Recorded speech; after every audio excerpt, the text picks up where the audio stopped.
Was this man out of his mind? He broke free from the restraints, right before his family's stunned eyes. Without hesitation, he leaped toward the building's exterior. Before he could even catch his breath, his left hand began to slip. Suddenly, thankfully, at the critical moment, he grabbed the edge of the floor. The man instantly snapped to his senses. Mustering every ounce of strength, he climbed up. His family members sighed with relief. But the man wasn't done causing chaos. He wrapped up the chalk, slammed it on the ground, kicking it several times, then secured it to his waist with a safety clip. Picking up the stick on the ground, he let out a thunderous yell, and charged toward the higher floors.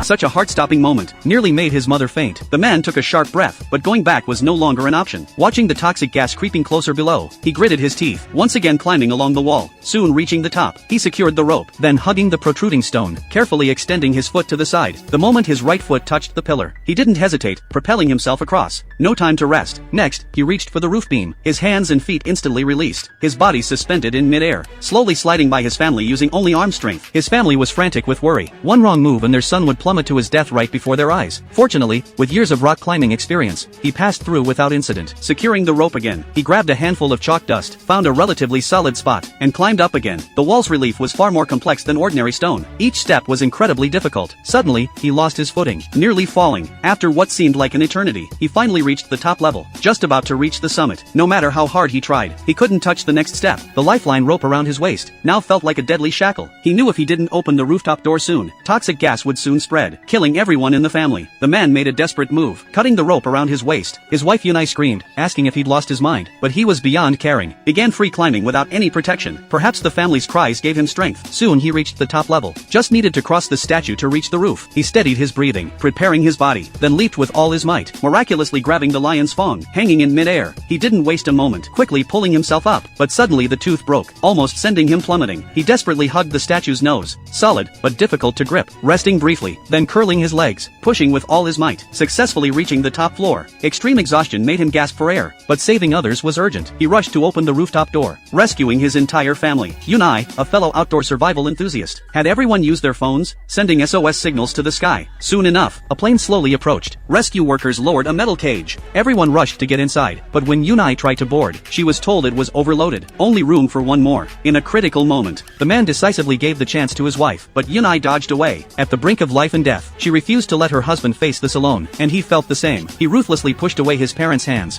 ignoring their desperate cries, waving them off. After they left, he assured his wife the next rescue would arrive soon, unaware of how catastrophic the ground situation truly was, like a living hell.